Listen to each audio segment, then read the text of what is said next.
কি অবস্থা? শুনলাম তুমি নাকি ডাবল টাইমিং করো। আজকে তুমি ডাবল টাইমিং করো দেখে তোমার সাথে আমার কোনো সম্পর্ক নাই।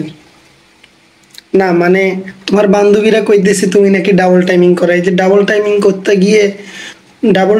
করতে গিয়ে এখন যে জায়গায় বা জায়গায় কট খাইতেছো, লজ্জা নাই? লজ্জা লাগে না? লজ্জা শরম কিছু নাই?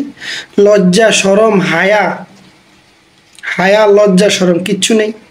হ্যাঁ, মানে একটা একটা মেয়ে যদি মেয়ে হয়ে, মানে মেয়ে যদি মেয়ে হয়ে, মানে কথাটা তো মিললো না। তার মানে কি, তাহলে কি বলা যায়? একটা মানুষ মেয়ে হয়ে কিভাবে ডাবল টাইমিং করে?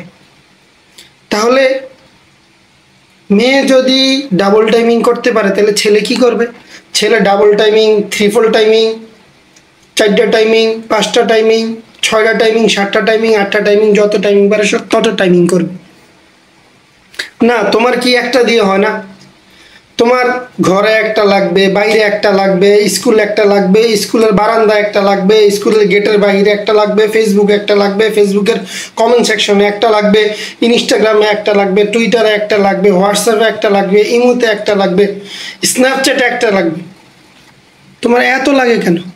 হ্যাঁ, এত লাগে কেন? তুমি এত টাইমিং করতে শিখছো, মানে এত শক্তি তোমার কোত্থেকে আসে? মানে শরীরের মধ্যে তোমার এত কারেন্ট, এগুলো কোত্থেকে আসে? লজ্জা করে না? লজ্জা করে না তোমার বান্ধবীরা যখন তোমার বলে যে তুমি ডাবল টাইমিং করো? লজ্জা করে না এটি? হ্যাঁ, হায়া শরম লজ্জা বলতে কিচ্ছু নেই। এই যে এই ধরনের অনলাইনে, অনলাইনে অফলাইনে সর্ব জায়গায় শুধু টাইমিং আর টাইমিং। এই ডাবল টাইমিং করতে করতে করতে করতে তোমার কি গেল?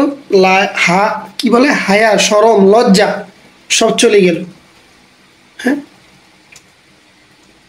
কচু গাছে হাসি দি মরো। এই যে জায়গায় জায়গায় ডাবল টাইমিং করতে গিয়ে ধরা খাইতেছো, এখন গিয়া কচু গাছে ফাঁসি দিয়ে মরো। আর নাইলে কি করবা? আর নাইলে ইন্দুরের বিষ খাই মরে যাও। আর নাই আর কি করবা? আর কি আছে? ইন্দুরের বিষ খাইলে মরবো? ইন্দুরের বিষ খাইলে মরবো? যে যে যে একসাথে এটুকুলো টাইমিং করতে পারে সে তো ইন্দুরের বিষ খেলে মরবো না। তাকে কি উপদেশ দেওয়া যায়? তা যেই নদীতে বা যেই পুকুরে পানি নাই, ওই পুষ্কুনিতে, ওই পুকুরে, ওই নদীতে ঝাঁপ দিয়ে মরে যাও।